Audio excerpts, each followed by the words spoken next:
Hello, എല്ലാവർക്കും പുതിയൊരു വീഡിയോയിലേക്ക് സ്വാഗതം. അപ്പോൾ ഇങ്ങനെ ഫുഡിൻ്റെ വീഡിയോസൊക്കെ ഇഷ്ടമാണെങ്കിൽ എല്ലാവരും ചാനലൊന്ന് സബ്സ്ക്രൈബ് ചെയ്ത് സപ്പോർട്ട് ചെയ്യുക. വ്യൂവേഴ്സൊക്കെ കൂടുതലുണ്ടെങ്കിലും നമുക്ക് സബ്സ്ക്രൈബേഴ്സ് തീരെ കുറവാണ്. അപ്പോൾ എല്ലാവരും ഒന്ന് സബ്സ്ക്രൈബ് ചെയ്യുക. അപ്പോൾ ഉച്ചയായപ്പോഴത്തേനും അമ്മ നല്ല ചക്ക പൊഴുങ്ങിയിട്ടുണ്ടായിരുന്നു. അപ്പോൾ ചക്ക പൊഴുങ്ങിയപ്പോൾ നല്ല മഴ ഉണ്ടായിരുന്നു പുറത്ത്. അപ്പോൾ അമ്മ ചൂടുള്ള ചക്കയും മീൻകറിയും ഉണ്ട് എന്ന് പറഞ്ഞിട്ട് എന്നോട് ചോറുണ്ണാമെന്ന് പറഞ്ഞ് വിളിച്ച് വിളമ്പി തന്നതാണ് ഇതൊക്കെ. ചക്ക എനിക്ക് പൊതുവേ ഇഷ്ടമല്ല, പക്ഷേ ഇങ്ങനെ മീൻകറിയൊക്കെ കൂട്ടി കഴിക്കുമ്പോൾ ഞാൻ കഴിക്കാറുണ്ട്. അങ്ങനെ ആദ്യം ഞാൻ കുറച്ച് ചക്കയും അയല മുളകിട്ടതും കൂടി എടുത്തിട്ട് കഴിച്ചു. നല്ല അടിപൊളി ടേസ്റ്റ് ഉണ്ടായിരുന്നു.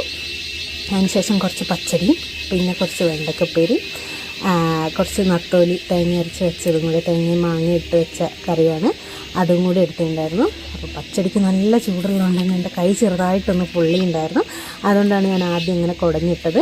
അതിനുശേഷം പച്ചടിയും ഇതെല്ലാം കൂടി കൂട്ടിയിട്ട് ചോറും ചക്കയും നല്ല അയല മുളകിട്ടതും ഒക്കെ കൂടി കഴിച്ചിട്ടുണ്ടായിരുന്നു. അപ്പോൾ ഇന്നത്തെ വീഡിയോ ഇത്രയേ ഉള്ളൂ. ഇഷ്ടമായിട്ടുണ്ടെങ്കിൽ ലൈക്ക് ചെയ്യുക.